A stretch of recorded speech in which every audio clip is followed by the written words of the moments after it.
Le jour où tu vas mourir, les gens viendront rendre témoignage de ce qu'était ta vie. Et ce que les gens retiendront de toi, ce sera ce que tu as été. On ne vient pas à un deuil ou à une obsèque ou à des obsèques dire ah, c'était le plus grand professeur d'université qu'on ait connu. Il avait 15 000 doctorats. Il avait écrit 150 livres, etc. Oui, ça c'est beau. On écrit ça. Les gens lisent ça et tout, mais c'est pas ce qui touche les gens. Les gens peuvent venir te voir parce que tu es un expert émérite dans un domaine, parce que ton CV montre que tu as de l'expérience dans ce domaine-là. Ça montre que tu es peut-être l'une des rares personnes dans ce monde à être capable de faire ce que tu fais, que ce soit quel que soit le domaine, tu peux être peut-être un expert. Les gens viennent vers toi à cause de ça. Mais ce que les gens retiennent, c'est la relation que tu as créée avec eux. C'est-à-dire que ta profession est un moyen pour toucher le cœur d'une personne et lui faire vivre une expérience d'humain à humain la plus extraordinaire et la plus bouleversante qui soit, dans le bon sens. Ton comportement devrait être de telle sorte que toute personne qui croise ton chemin, qui a un échange avec toi, qui a une interaction avec toi, soit touchée, ne serait-ce que par ton humanité, par le fait d'être un être humain simplement, parce que tu es empathique, parce que tu es à l'écoute, parce que tu prends soin dans ta façon d'être. Tu peux avoir les plus grands doctorats du monde, une personne, si tu lui fais vivre une mauvaise expérience, elle ne reviendra plus jamais te voir.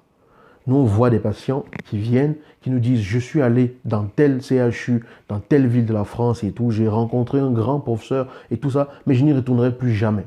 Parce qu'il m'a traité comme si j'étais simplement un numéro. Il ne m'a même pas examiné.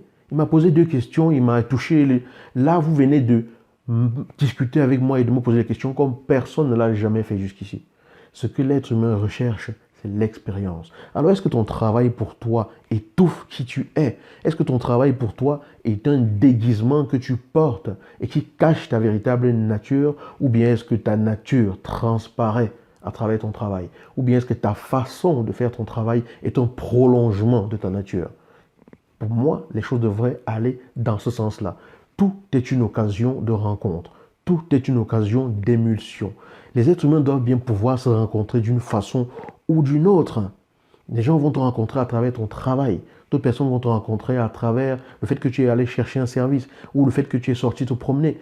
Mais à partir du moment où il y a interaction, à partir du moment où il y a connexion, à partir du moment où il y a échange, sois le meilleur être humain qui soit en étant tout simplement la meilleure version de toi-même dans chaque échange.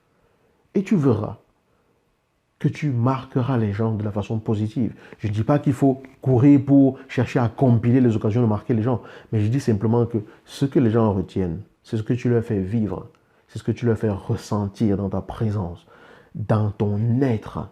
Alors, sois, tout simplement. Ne cherche pas à t'étouffer avec le travail que tu fais, mais laisse-toi transparaître à travers ton travail. Je dis ça parce que je pars du principe que chacun de nous est une lumière extraordinaire. Et nous avons fait tout le maximum pour cacher l'éclat de cette lumière-là, pour empêcher que cette lumière-là ne puisse luire à l'extérieur. Il est temps de briller, et de briller en irradiant qui on est véritablement.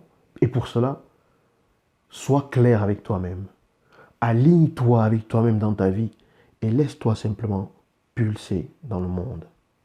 Je vous dis à bientôt dans une nouvelle vidéo en espérant que vous n'avez pas trouvé celle-ci un peu trop, je ne sais pas, enfin, je vous laisse compléter. Ciao.